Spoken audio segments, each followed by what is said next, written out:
ঠিক আছে, লেডিসরা করছে, ভালো করছে, এটা খুব সুন্দর হয়েছে। আমাদের ইয়ে নেই না, আমার ফ্ল্যাগ নেই।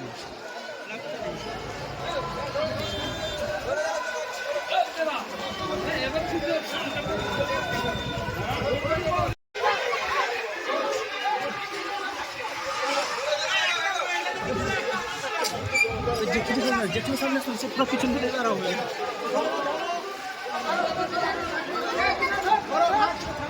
দাঁড়া আগে থাকা মিলতে ওদেরকে।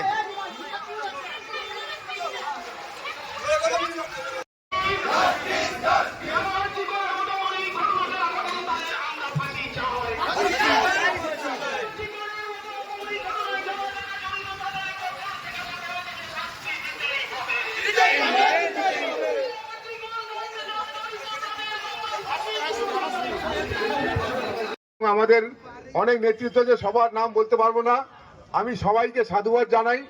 আজকে আমাদের ডাকে যারা সাড়া দিয়েছেন প্রত্যেক মানুষ, দীঘার আপামর জনসাধারণ থেকে আরম্ভ করে সমস্ত সংগঠন, অটো টোটো দোকানদার এবং আমাদের রিমোট গাড়ি সহ বাজার ব্যবসায়ী সমিতি প্রত্যেকে আমাদের সঙ্গে যুক্ত হয়েছেন। আজকে প্রায় 1000 খানিক লোক আমাদের সঙ্গে এই প্রতিবাদ মিছিলে সামিল হয়েছেন, তাদেরকে আমি সাধুবাদ জানাই। আমি আমাদের এই পথসভায় সংক্ষিপ্ত বক্তব্য রাখার জন্য আমাদের গ্রাম পঞ্চায়েতের উপপ্রধান সুজিত কুমার কর মহাশয়কে অনুরোধ করছি।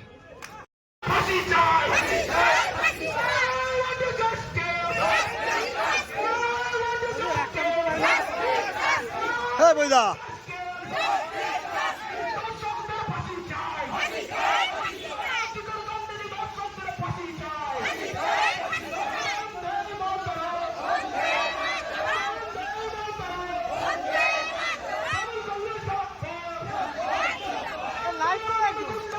আরে আমার নেট নেই, লাইভ করে দো ফেসবুকে লাইভ করে দো, লাইভ চলছে।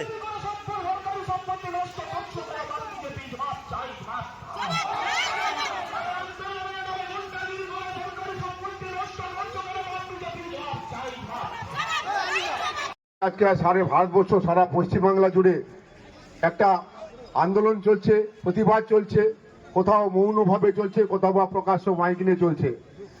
এই ঘটনা আমাদের পশ্চিমবাংলায় কাম্য নয়। তাই আমাদের মুখ্যমন্ত্রী শোনার সঙ্গে সঙ্গে তিনি নির্দেশ দিয়েছেন যে রবিবারের মধ্যে দোষীদের চিহ্নিত করতে হবে এবং তাদেরকে ফাঁসি দিতে হবে। আমাদের সেনাপতি অভিষেক ব্যানার্জি তিনিও নির্দেশ দিয়েছেন যে দোষীদের ফাঁসি দিতে হবে, কিন্তু আজও পর্যন্ত সেই দোষীদের এখনো প্রতিপন্ন করার জন্য বিভিন্ন উদ্যোগ গ্রহণ করেছে, যেটা আমাদের রাজ্যের পক্ষে লজ্জা। কারণ উন্নয়নের সাথে সামিল হওয়ার জন্য যেটা দরকার মাননীয় মুখ্যমন্ত্রী নিজেই সিদ্ধান্ত নিয়ে থাকেন এবং সেটা মানুষের সার্বিকভাবে কাজে লাগে। কিন্তু অহেতুক একটা ঘটনা, যেটা ইচ্ছাকৃতভাবে বিভিন্ন জিনিস, সরকারি জিনিস গুন্ডামি করে অনেক কিছু নষ্ট করা হচ্ছে। সাথে সাথে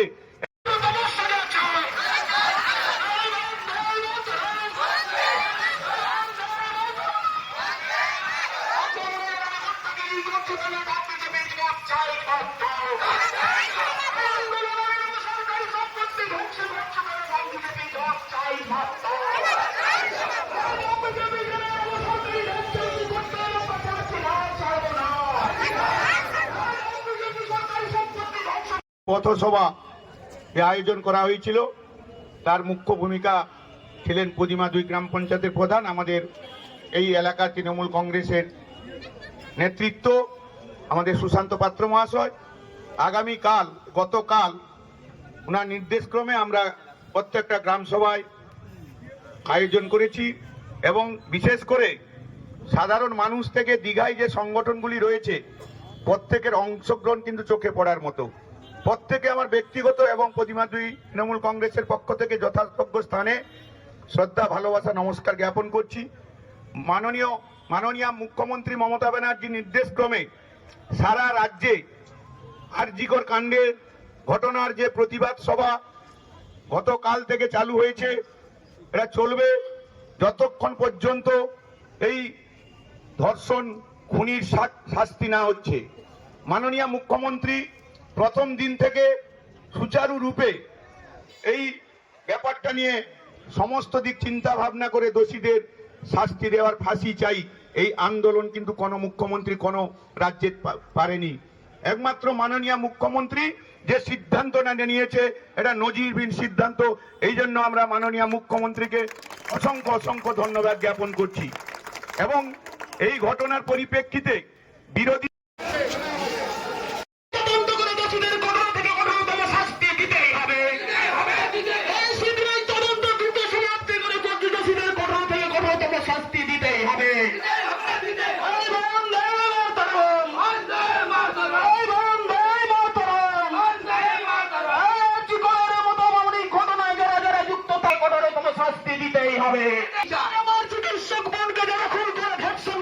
ফাঁসি চাই, ফাঁসি চাই, ফাঁসি চাই, ফাঁসি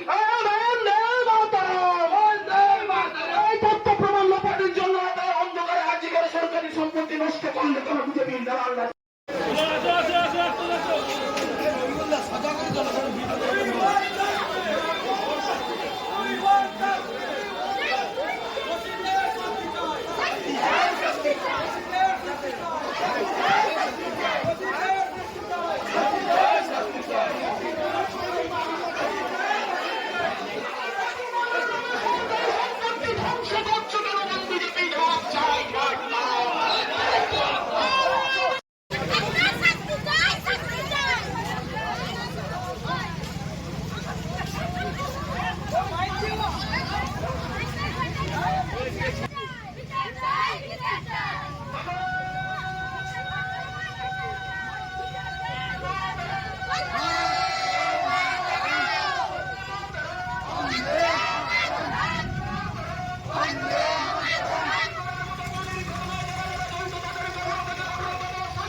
ভিডিওর উপরে মারতে দেওয়া হচ্ছে।